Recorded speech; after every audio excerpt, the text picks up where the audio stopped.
I was born to kill it. I was meant to win. I am down and willing, so I will find a way. It took a minute, now it didn't happen right away. When it get hot in the kitchen, you decide to stay. That's how it winners made. Stick a fork in the hater on my dinner plate. I walk into the fire like it's just a bit of flame. I switch my style up, watch the money pile up. I'ma get rich with life. What is going on, everybody? Welcome to the CrossFit Media Podcast. And we're so pumped to have today the North America West semifinal champion and two-time CrossFit Games athlete, Abbie Domit, with us. What's going on, Abbie? Nothing much. Just here enjoying my Sunday, talking to you. How are you? I'm good. I'm good. It's so much fun. You know, we talked to you years ago now in our semifinal series, and to watch your development from that first time we talked to you, I think it was 2022. Yes, this was the first podcast I'd done ever, and it was 2022 before semifinals. Yeah. And then you did good that first year. You did better the second year and qualified at Pasadena. Mm-hmm. And then this year you win semifinals. So what has that road been like from just starting, making your first semifinal, then to making your first games, then to winning your first semifinal? I feel like for me, the way I explain it is just going in order of how we kind of had it planned to do. You know, that first year that I made semifinals, it was like, okay, yeah, I mean, the goal obviously is to make the games, but we knew like that's probably not going to happen. That's going to be very hard. And so I kind of just took whatever I could get.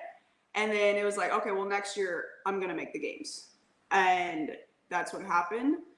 And then the year after that, I was like, well, I need to do better than that. I want to make the games, but I also want to kind of prove to myself that I don't have to just kind of get one of the last spots. I'd rather get in the top 3 or, you know, something like that. So yeah, it was literally just going in order of the trajectory of progression, really. So when you're in it and your goal is to make the games, like last year, let's go back to last year. Your goal is to make the games. You make the games. And then now the games are a fruition and you have to go. How do you switch the goal in 2 months from you put all this effort into making the games to then I want to do well at the games? You're talking about last year? Yeah. Well, I think at that point it was kind of just like, it was a little bit kind of survival mode at that point. Because you put so much into just making it, where coming off of that, you're like, okay, now I have to rebuild and recover from everything that I just did and try and do it all again and do even more for the games that were a couple months after. And so I feel like in a situation like that where you're like, okay, peaked out for semifinals, rebuilding after that, it definitely takes some time. And I feel like you're kind of just like pulling from sort of nothing at that point. So just kind of, you're just in survival mode. At least I was just doing whatever I could to try and gain more fitness or be better for the final event. But yeah, that's why I feel like this year is totally different, because it wasn't like that for semifinals. There wasn't like this huge like rebuild afterwards. It was kind of just like building off of each other. So Yeah.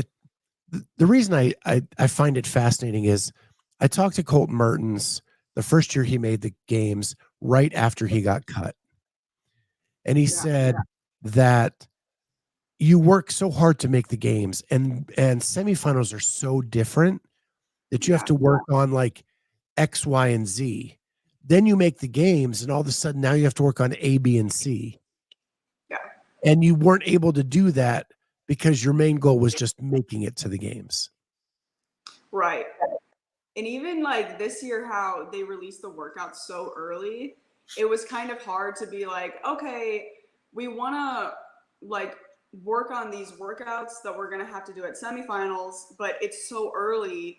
We still need to train and we have so many other things we need to do because you can't just do those workouts over and over for 3 weeks. You know, mentally it'll make you crazy, but also physically it'll take a toll on you just from reworking the same muscles over and over. And so that was just kind of something interesting that happened this year. Because then after that, you're like, all right, well, they're going to be testing a whole slew of different things at the games anyways. But that's something I've noticed this year as far as open, quarters, semis, games. I feel like all the progressions have been very clear cut. And not like super obvious, but you can kind of expect like, oh my cat food is coming out right now.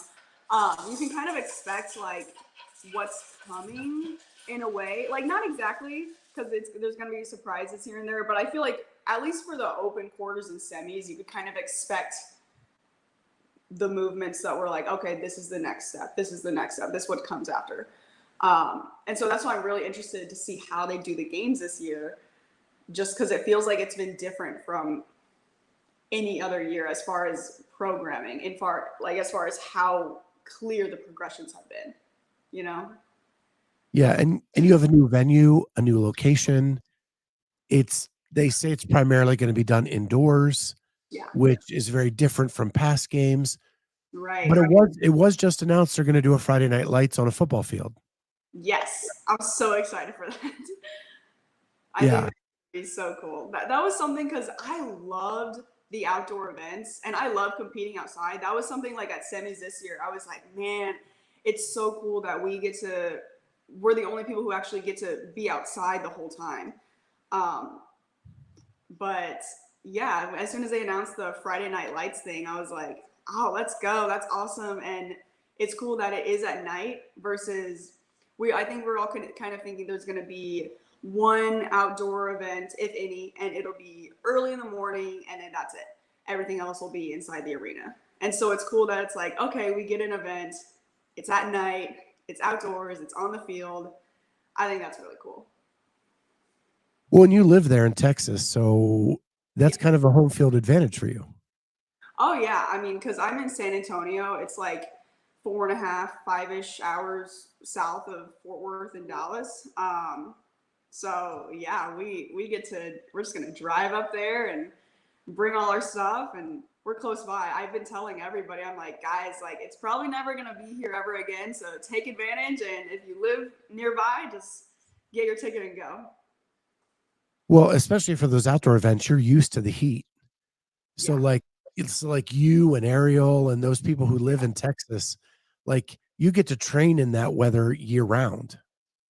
Yeah. I mean, that's definitely a big reason why we were like, oh man, it'd be cool if there was more outdoor events because that would be such a huge advantage to us. But I guess we have to understand that they can't do that to some of the people. So yeah. But you have like I've been to Wisconsin the last couple of years.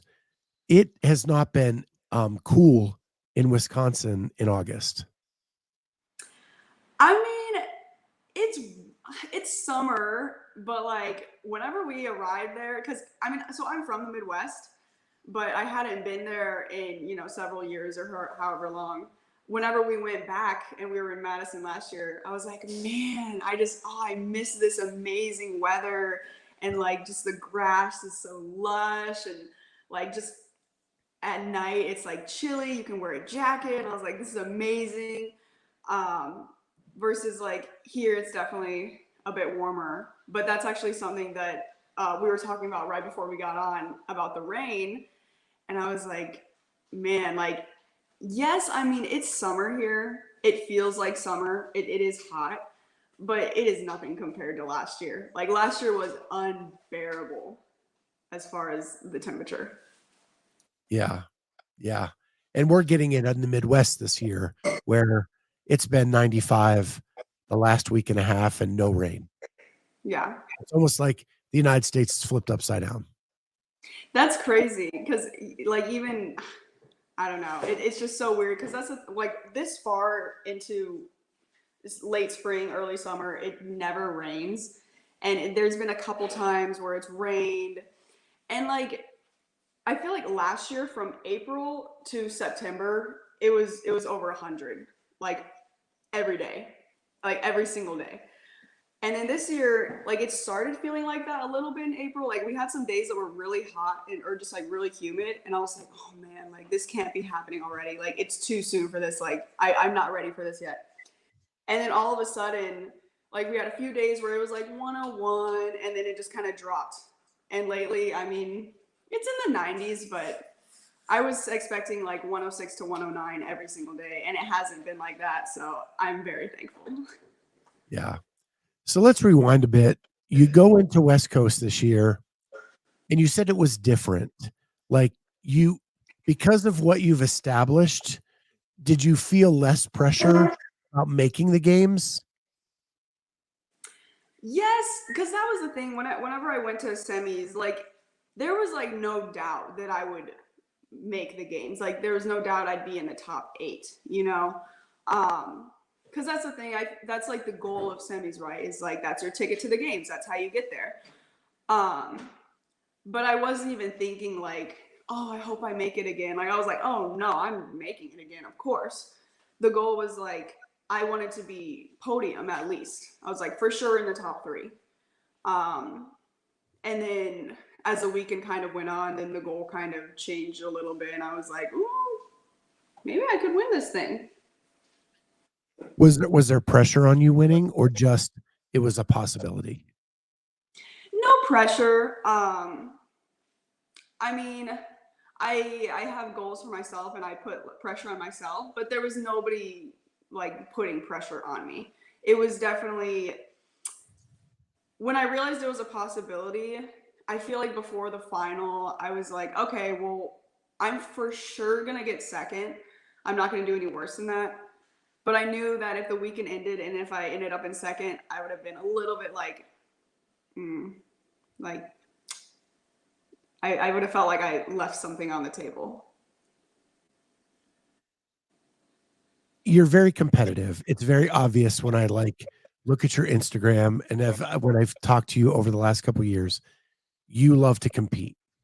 Yeah. Would the disappointment have been more that or more the loss of money?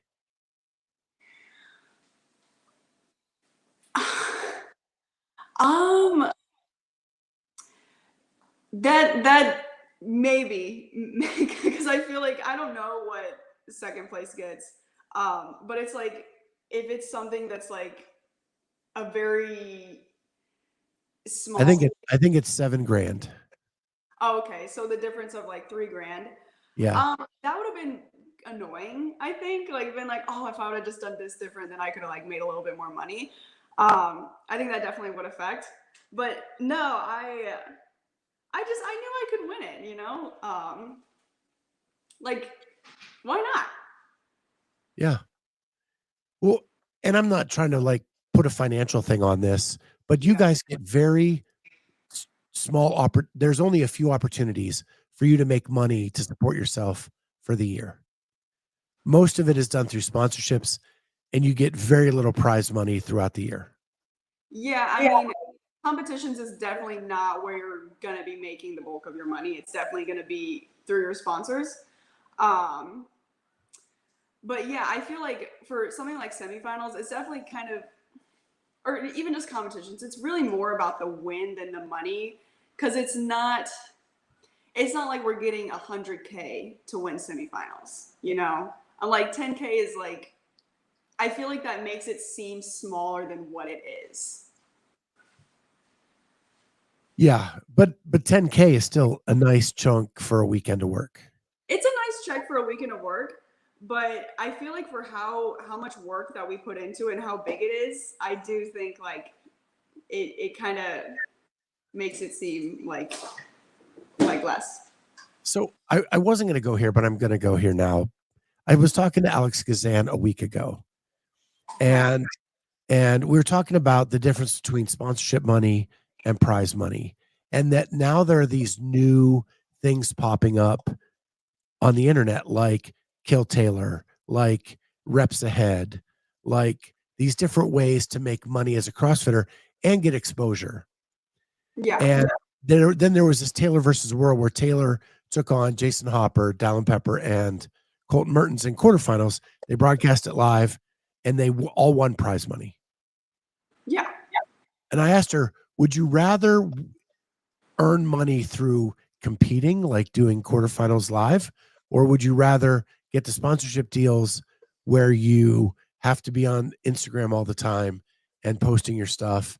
And she said, I'd rather win it through competition. Yeah. But there just aren't that many opportunities.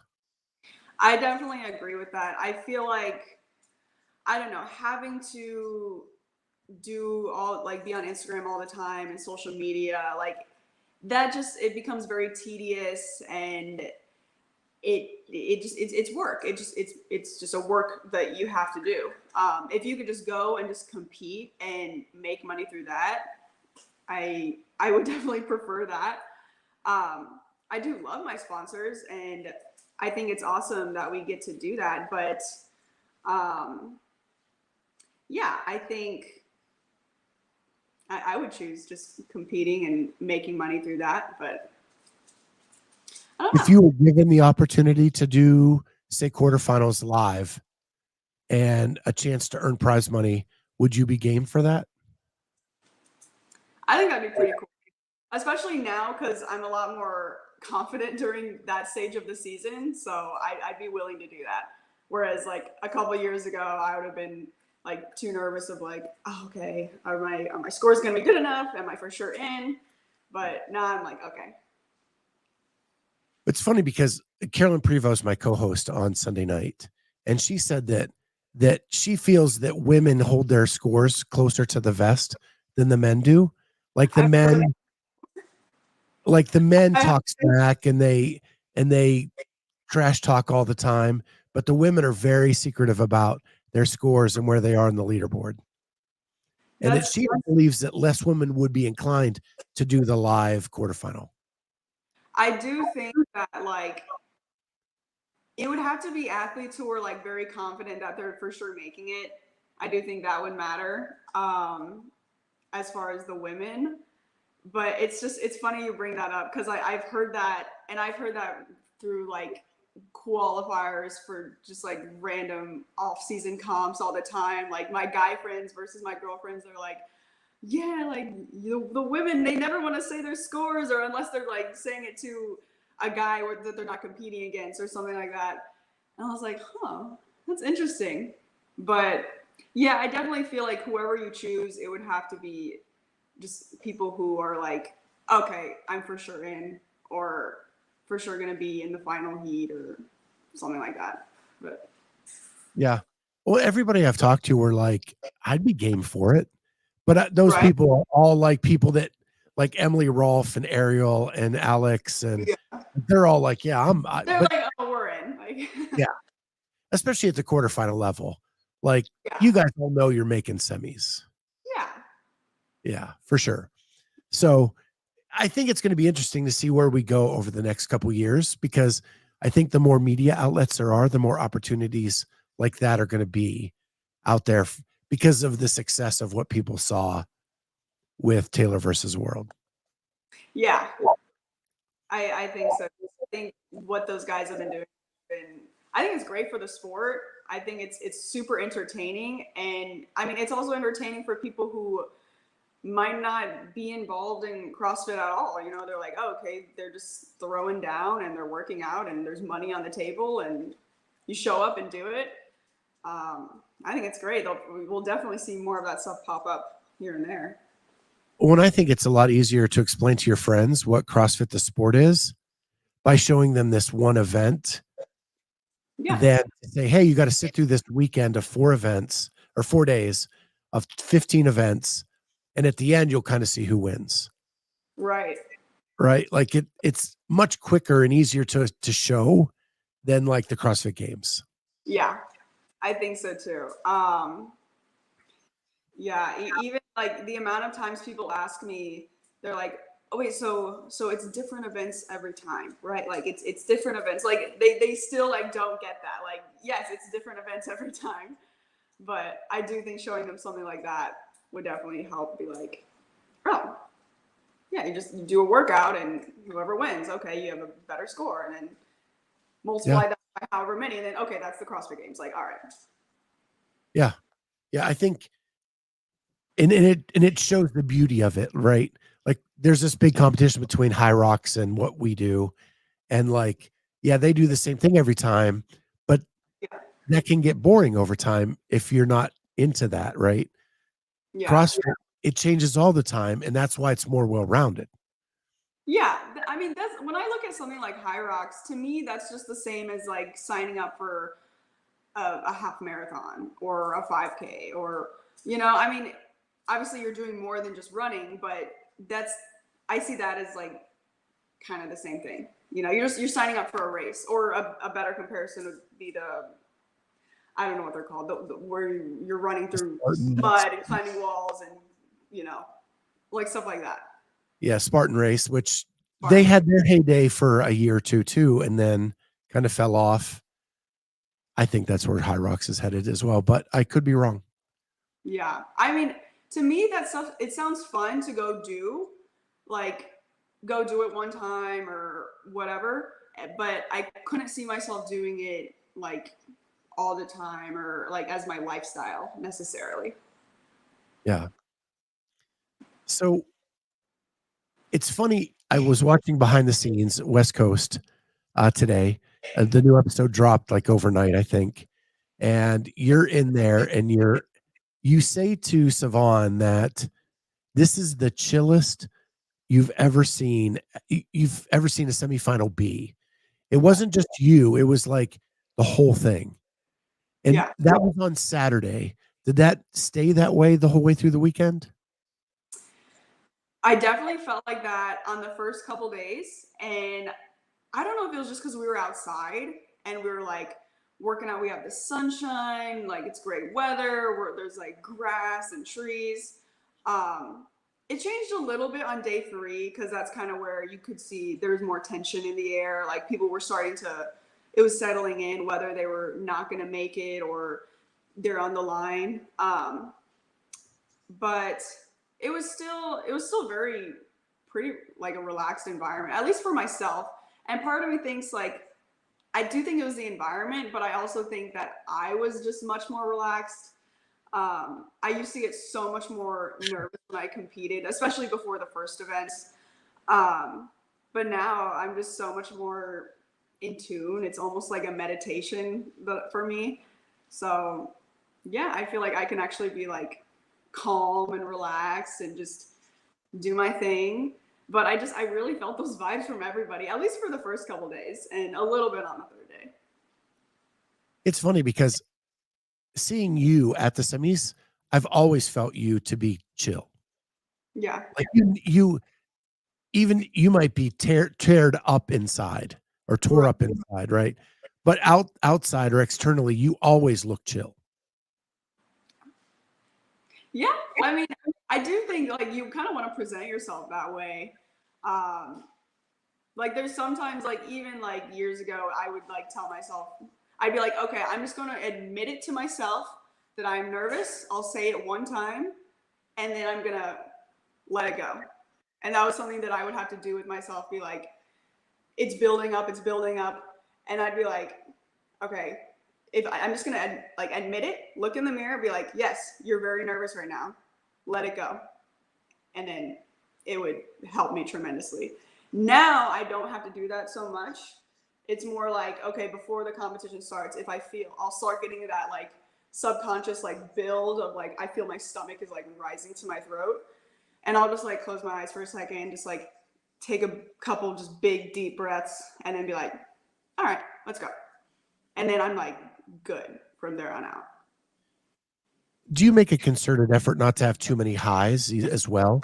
Because even like when you have like a great event, I don't see you like pumping your chest or doing anything like that. You just kind of cross the line, raise your hands, and get your water and you're done. Well, I feel like because I've never had an event win also. I feel maybe that would change things. And I do eventually want to be that person who can have event wins, but maybe I'm just not there yet. I feel like I'm just so kind of like riding smooth, which is great, but it would be cool to, win an event or two here and there. Um, but yeah, even if I do something where I'm like, oh, I was really proud of how that went, um, I've learned, especially from the games last year, to not let it, bring me way sky high because that's just so much energy. Like, and this is something I've said before, like when you have a really bad event or a really good event, whether you're super, super up and positive or super, super negative, both of them just drain your energy. And the best thing to do is just stay neutral the whole time. Otherwise, you're just like this all weekend long, and it's exhausting, and it'll take a lot more from you. It's so funny because I watch a lot of pro sports, right? And the athletes will say that they have to stay even keel. They can't get out too far up or too far down. And the great ones all say that. So you're kind of in this like catch-22 where you're in a sport where to be the most well-rounded is the best. Right. And that may mean that you don't get event wins, a la Justin Medeiros, right? Mm-hmm. Two-time CrossFit Games champion, one event win. Right. But I feel How like do you balance that? so it does depend. So it worked out for me at semis to just keep everything in the top 10, and then end up on top at the end of the weekend. Now, depending if I was competing against everybody, that would have looked a lot different. Or if I was competing elsewhere, or, because if you look at like Tia Toomey, she wins, but she also wins a lot of events. Like most events, she ends up winning. And so it's like if you're competing against people where they can win, like their idea or their version of being well-rounded is by winning so much, where it's like first place, second place, first place, versus like sixth place across the board. It's a little different. So I feel like it worked out in my favor this time, but I do think at a bigger stage or at some point down the road, that needs to be better. Do you look at, so like we have a stats and information person who did a combined leaderboard for all the semis. Oh yeah. Do you ever look at those? Sometimes, even like if people didn't, like if there wasn't somebody out there doing those stats, like sometimes I'll still like kind of be like, okay, how did this end up here or there, and like do a little bit of comparison. I know you can't really fully compare because the circumstances are always different, but you can still kind of get an idea of how things could have gone. But still, like I said, it's just when you know who you're competing against ahead of time, it also changes your mindset going into the competition. Like if you know you're competing against this group of people versus this group of people, then you kind of know what you have to do. Like when I finished the weekend at semis, I wasn't like, oh, I did great. Like there was so many things that I was like, this all needs to be better. This wasn't great. This wasn't great. This wasn't great. It just so happened to work out for me. But it's like, okay, I go compete against these people, then it's just a different mindset going in. And so you can compare a little bit, but you also have to take it with a grain of salt. Yeah. And I always say when we're putting this information out, like they're not racing each other, right? If you had people from Europe beside you, you may change the way you're doing the workout because they're a tick ahead of you, and then you could push harder to get past them, right? So it takes all of that out of it which Yeah. does skew the numbers a little bit. Exactly. And I think even if we all went and did these workouts by ourselves in a dark room, it would look completely different. It's just when you're going and you're toe to toe, you're changing things. Or if somebody's up here, you're changing things. And it's just, you can't do that unless you're literally with those people on the spot. And you had by far the most difficult run of any semifinal. It was definitely, I mean, if you look, obviously our times were like way longer than everybody else's. I really liked it. I really liked the stairs. It just made it more time. But I don't know. I don't know if it was even more difficult. It's just different, you know? I do think because it's like, okay, you have to push going up the stairs, but then going down, you can only go so fast. So you can kind of use that to like almost recover a little bit. But then it's like it counter effects because then you're going up the stairs, which is much different than running on flat ground, obviously. Well, the other thing that I think that is not taken into effect is what happens to your legs on the stairs. And then the next day you have to do front squats. Yeah. Like that's going to be Yeah. different from your region to another region. Yeah, it's just different. That's the thing. I mean, you can't really compare. You can look, but it's just there's so many little things that just change things, and then being outside and I mean I love being outside, but it makes it different, you know, versus being Yeah. inside AC, you know. Yeah. And if it's hot there in California, you guys are being drained from the heat and not in AC. Yeah. There's so many factors, so many factors.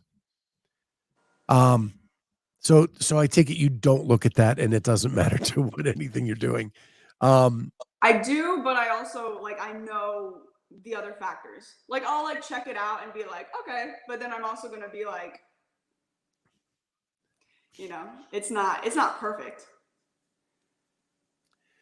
what what I look at there as an analyst is you finished in the combined leaderboard way better than you did at the games last year. Yeah. Right. So, and you have all this stuff against you with you had to run stairs, you were outside, all of those things, and how that could lend to even a better performance at the games. Mm-hmm. So, as an analyst, not as like an athlete or anything like that. Yeah. Well, I So, definitely am doing much better at the games this year than last year. yeah. So last year you made one cut and then got cut. Is that motivation for this year to not get cut? Or do you have bigger aspirations than that? I mean, I definitely don't want to get cut. I definitely want to compete all 4 days. But I also want to do better than that. I don't know what the cuts are. Is it cut? Is it the same? They never tell you until we're there. I mean, let's say if it is the same, where it's like you do 2 days and it cuts to 30, 1 day cuts to 20. I mean, I for sure want to do better than that because I definitely want to be better than just top 20, you know? Yeah. Yeah. Do you sit down with your coach and talk about like what your goals are, and are they even leaderboard related, or is it more personal? Yeah, like I feel like whenever pretty much anytime whenever I come up with a goal kind of for myself, I'll go and tell my coach. Like I'll discuss it. Like me and my husband will be like talking about it all the time. And then I'll talk to my coach. And then I'll be like, okay, now it's more real. Like, okay, we're gonna do this. So yeah, I'll like sit and like have a whole conversation with my coach. And yeah, it can be anything. It could be, you know, just doing whether I just want to do better at the games, or if I want to, you know, do this, or if I just want to be a better rower, or you know, something like that, or like just be like, oh, let's get stronger. Let's do this. Or it could be like enjoying what I do, or it could be anything really. Yeah. Yeah. Well, speaking of your coach, Matthew Bryant, correct, with Yes. Golden Line, uh, he seems to be growing. I talked to Jamie Hygia before semis. She talked about him as her coach. And then Trayvon, who I've gotten to know over the years, is now with them. Do you ever get the opportunity to work out with those other people under him, or do you guys kind of do your own thing? So for the most part, everybody has completely like individual programming, but there are several people kind of around in the area. I would say as far as like competitive level wise, the closest one would be Traven, and he's just like an hour and a half ish less away. So when it's like we're coming up for like semifinals, we'll definitely get together and train as much as we can. Um, and then just like other times, kind of random throughout the year, like we'll both go do Wadapalooza, so we'll get together before that and train, or just get some workouts in, or um, yeah, just get together. How As much far does as that other, help you? uh-huh. How much does that help you? I mean, it's great. I love working out with other people because then, I mean, I'm used to training alone, so it's just like a fun little treat to work out with someone, especially someone who's obviously really good and competitive, and um, can definitely beat me in a lot of workouts. So it's very beneficial to me. Yeah. So yeah, I love it. And he's gotten so much better since joining Golden Line, because I don't Yeah. think he's been there as long as you have, has he? No, so he's been there. I don't know how long he's been with Matt. So that was how I kind of first got introduced to Matt. Um, One of my friends was like, "Oh, this is the guy that coaches Traven," and then I was like, "Okay," because I didn't really, before I got a coach, I didn't really know. I was like, "Do I need a coach? Is that something I should do?" And then I was like, then they were like, "Oh, well, they do like individual programming," and that was something that I was initially interested in. I was like, okay, maybe this is something I should be doing. Like, instead of just doing a general program, I should probably have somebody who's actually gonna give me stuff specific to me, so I'm not just kind of like trying to figure out what to do. um, and then that was one of the things that they said. They're like, oh, well, he's been coaching Traven for at this point I think he had been coaching him for like a year or something. And so I was like, oh, okay, I know Traven. Traven's really good. Yeah, I'll check him out. So Awesome. So how long did it take you to develop the trust with that coach and Matt to do that? Because that's got to be important at this level. um I mean, we met, I went and did a training camp with them, and we kind of just started working together right away after that. I feel like the trust just kind of developed over time. We communicate all the time. We talk to each other pretty much every day almost. And so yeah, it's just a lot of just going back and forth and just like communicating.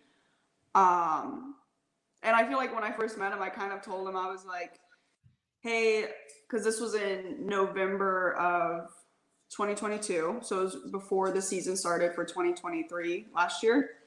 I was like, hey, this is what I plan on doing next year. I plan on making it to the games. So do you want to help me do that? And he was like, all right, let's do it.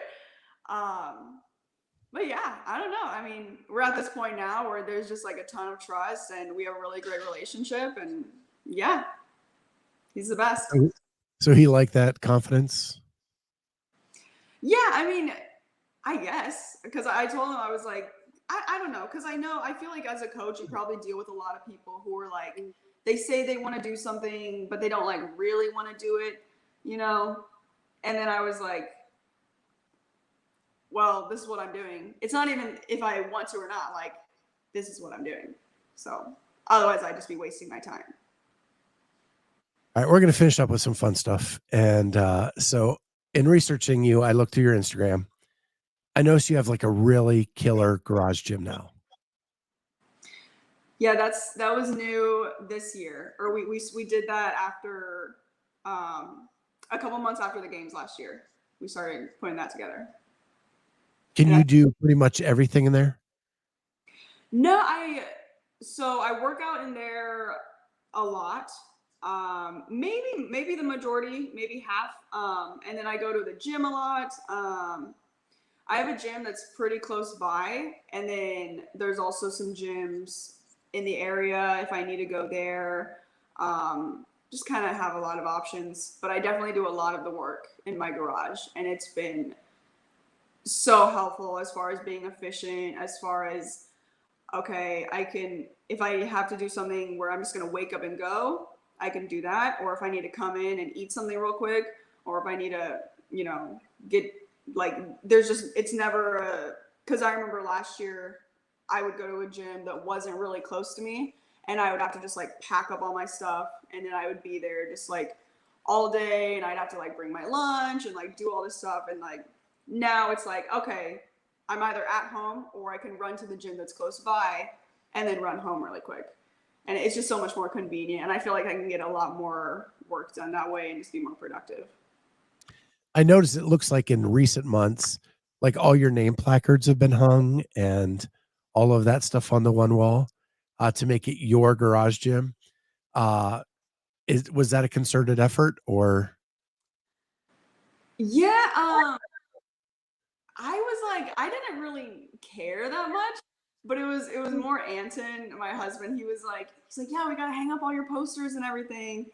And then once we did that, I was like, oh, okay, this actually looks a lot cooler, and I do like this. And so yeah, we have a few more that we still need to put up right now, actually. But yeah, I like the way it looks. It's much less boring that way. Your gold medal from the West semifinal, is it hung anywhere or just in a sock drawer? It's in the garage. It's just like hanging on a handle right now. Um, we're not sure whether we're gonna leave it there or not. I really like it because it's so heavy. It's solid gold and it's so thick.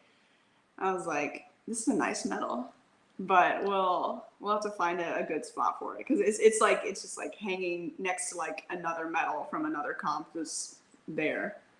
But Did you hear what happened to Ariel Lowen when she tried to hang her medal from Wadapalooza on the wall? no, what happened?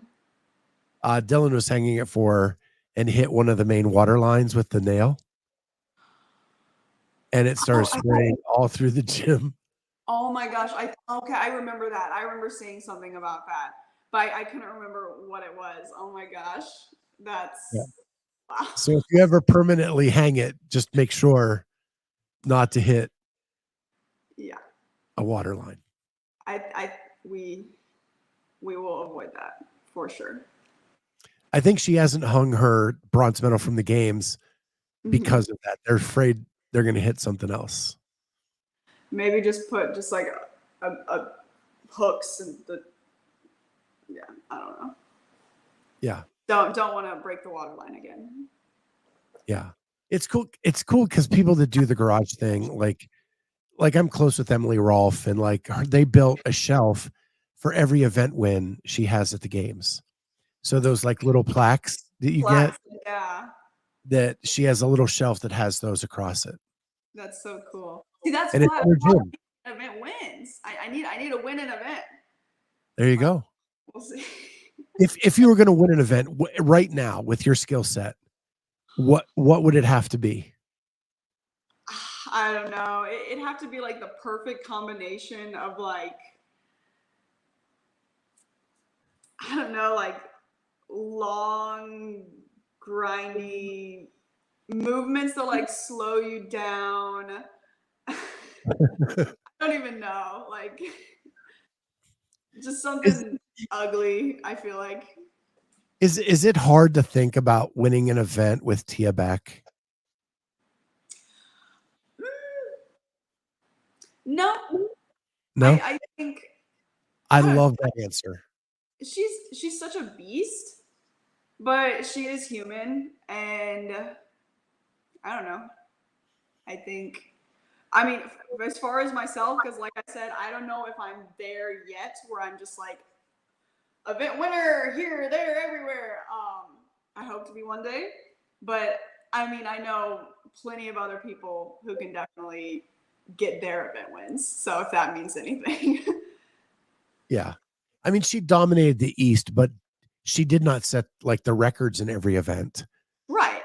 Right. Like But other people beat her in events around the world. that's another thing where it's like when you're not competing against everybody, it changes things. So it's like she could have, but I don't know. Yeah. But there are people that are so good at certain things. Yeah. Like Laura's Yeah. so good at machines, right? Laura's Right. just great at machines. Alex is great at legless rope climbs. Yeah. Like there are people that are just great at certain aspects. Yeah, like there is no way Tia was gonna beat Alex on event 3 with the legless rope climbs. Like I think even if they went to head, I don't think so. Yeah. And same thing with a bunch of other events. So yeah. Well, speaking of Alex, and we talked about Colton, Swoverine, like when I go through your Instagram, I don't know if there's a company that backs their athletes as much as Swoverine backs theirs. they're the best. And it's crazy because Swolverine they like believed in me pretty early on, which is really cool. Because I started working with them like after it was like I want to say early February of 2022. So that was before like I hadn't even competed as an individual at semifinals yet, like, and they had already like kind of reached out to me and I had met Alex and all that. And so I don't know, to me, that was really cool. And like, here we are now and they're the best. They seem to be the best at talent evaluation early on. Yeah. I've noticed that just the people who like they work with, I'm like, wow, like how do y'all know this? Like, how do y'all find these people? But Yeah. yeah. It's amazing. But they like it seems like every fourth post of yours is them saying something nice about you. Yeah. Oh yeah, they are totally like hype squad all the way. I remember when I first made the games last year, like Alex, like she comes up to me and I think she was just like shaking with excitement and she just like she almost couldn't even talk and I was like, oh my gosh, like oh my gosh, I love her. Yeah, I've seen an interview with her on Savon. She just seems like such a genuine Yeah. person, and the company's just amazing. So Yeah. She's such a light. She's a sunshine. I like that. That's a great way to put it. So here's another question for you. What's it like being married to your media guy? Well, he he got like super into like cameras and lenses and photography, videography, all that. Just like randomly, he just was like, oh, I want to learn about this stuff. And I feel like he's always kind of had like a really good eye for it. Like even like when we were younger, like before the CrossFit days, and I would just have him like, take a photo of me if we're on vacation or something. And he was always just really good at it. And then one day he was like, wow, like it'd be cool. Like, cause if he was like hanging out with people who had their cameras and stuff, he's like, oh, I want to like learn how to do that. Like that looks really nice. And so he just started getting into it and he's really good at it. And then he was like, you know what? Maybe I'll make like just like a media page so I can like post my work, cause at first he was like putting it on his own account. He was like, well, I feel like, I don't know, this is weird. Maybe I should just make my own page to put the stuff on. And so, yeah, it makes things easier if I need something quick or on the fly. Or I'm like, okay, I need this done, this weekend, or can we get this done by tomorrow or something? I can just be like, all right, let's knock this out. So it helps with a lot of things. Yeah, and it's got to be awesome that like he can just walk out to the garage and shoot you Yeah. on a random day. You don't have to have anybody come into your house, any of that stuff, because he's just there doing it all. And he is really good at it. Yeah. And I mean, that's the thing. I mean, he has a million hobbies. He does so many things. So it's like, I'll try and bug him as much as I can if I need something done. But yeah, and he puts a lot of work into it. If he does do it, and I'm like making him like, okay, I need this, and then he's like upstairs, and he's like, okay, now I gotta edit it and do this and that, and but he does a lot for me. So Yeah, the thing I hate most about media is editing. If I yeah. had somebody to do all my editing, I would love this 110%. Oh Now yeah. it's just 98% because I got to do editing. Yeah, like with videos and all of that, I mean that's a lot of work. So I mean like photos it's pretty easy, you know, especially if you can get it right out of the camera and then just do like maybe a quick put a filter or whatever you want to do, but the videos that's a lot of work. So explain this to me. My shirt. Your shirt. It seems to be a collage of you with the main picture. I think you've got a cup of or a scoop of Swolverine in your mouth. That's my greens and reds powder. um so like people have been asking me because since like Noble did the jerseys last year and everybody's like, oh, like where can we get the jerseys or all this? And then I'm like, oh, well, it's Go Ruck is the title sponsor now, and I don't think they're doing that. I think that was just a Noble thing. So there's nothing. And then after a couple weeks passed by, and I was like, maybe we should just do a shirt. Like, you know, it wouldn't be that hard, especially because I'm good friends with Rocky, who owns Cambro, and he makes just super awesome apparel and shirts and all this stuff. So I was like, okay, well, maybe I could get with him and tell him the idea that we have and, you know, do that. So the main thing was like, we really liked the picture. And that was something that I'd done for Swolverine. Just something different. I was like, I'll just have the scoop and have it like it's a pipe, but it's like nutrition. It's my greens and reds. So we'll use that, and then I was like, okay, if you can like cartoonize it or stylize it or do whatever you do. And then he was like, well, maybe we could add in some more shots and here and there. And I was like, I just want something that just says Domit in big letters that people can wear so they can rep something at the games. So yeah, we decided to make a shirt. Any thought behind the Iron Maiden shirt? Big fan or just like the shirt?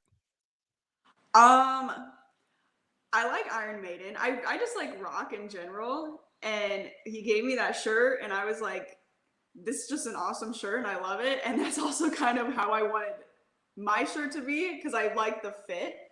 And so I was like, if we can just do the like kind of the same thing there, and it was just perfect that it happened to also be the main photo. And so, Yeah, so cool. I'm such a music buff. Like that's my second love. My first love is doing this and CrossFit. Second love is music. So I always notice those like little touches of things. well, you're in. Oh wait, no, never mind. I was thinking because you're in Columbus, right? Yeah. Okay, I was confusing with Cleveland, the Rock and Roll Hall of Fame. Yeah, my daughter is into music too, and so like for her birthday, every once in a while she wants to go to the Rock and Roll Hall of Fame. So we've done that, Yeah, and it's a lot of fun. it's fun. And she got it all from me for Yeah. that part for sure.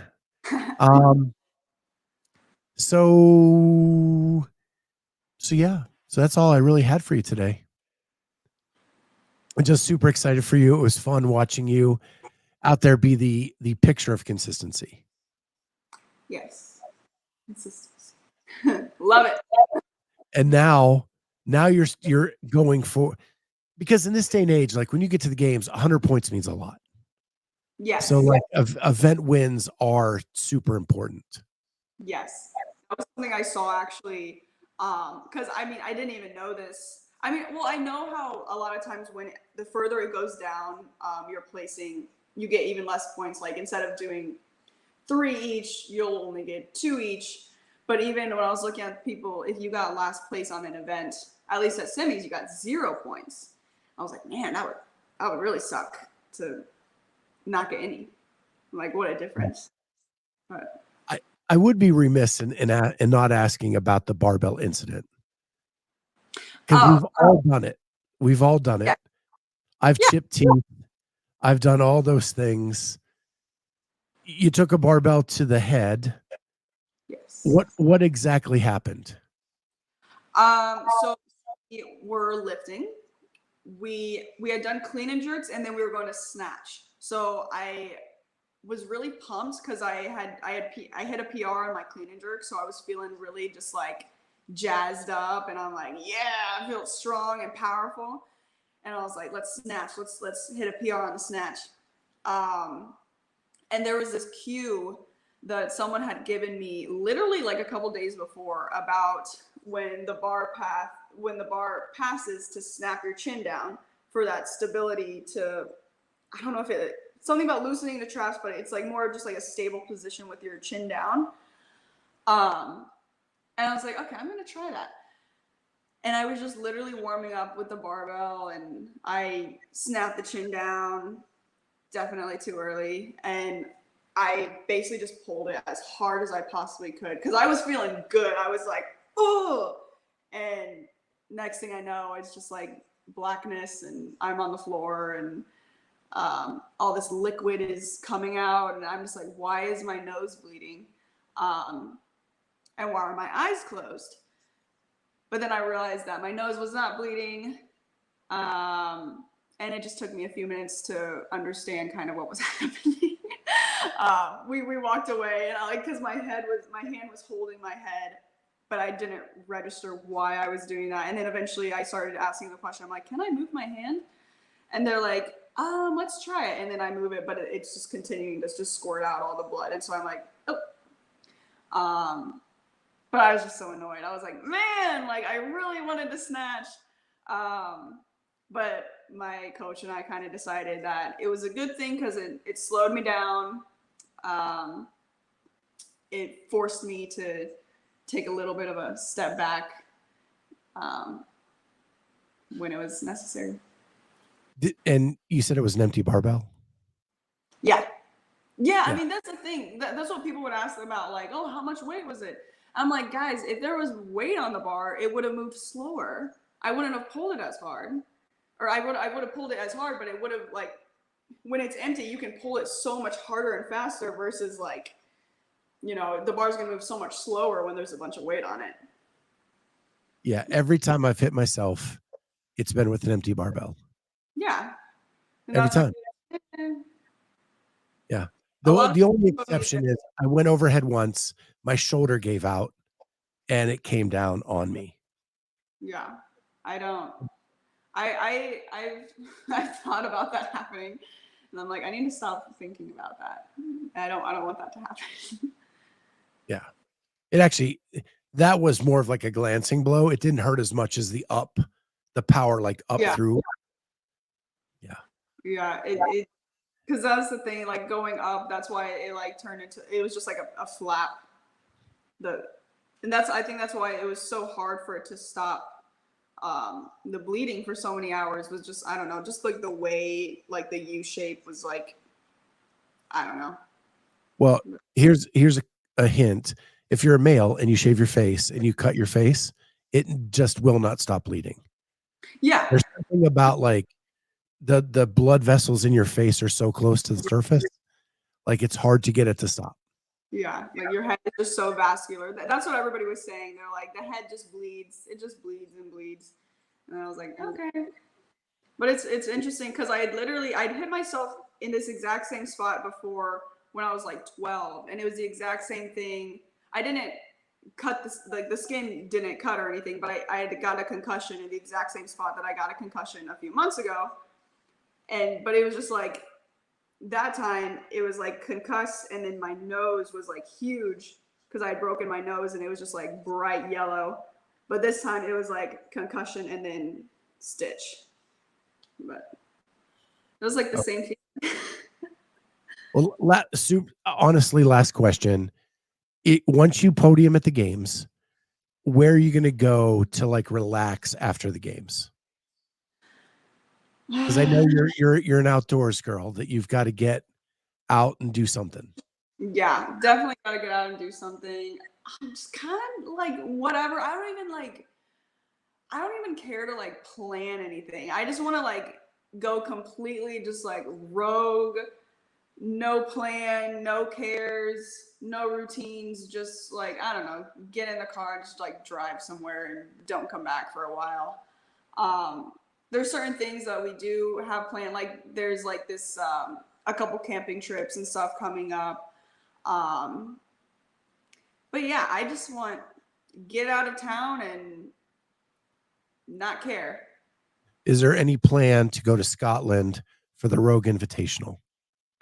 Yes, we are definitely planning to do that. So, and it's just perfect time of the year. It's early November, so the idea is that we would go compete and then hang out for like a week or two and just run around a little bit, whether we want to hop over to Ireland or go to main Europe or wherever. Yeah, that would be a blast. Well, Abbie, as always, super fun. Thank you so much for doing this. Thank you to everybody listening. We will catch everybody next time on Clydesdale Media Podcast. Thank you so much.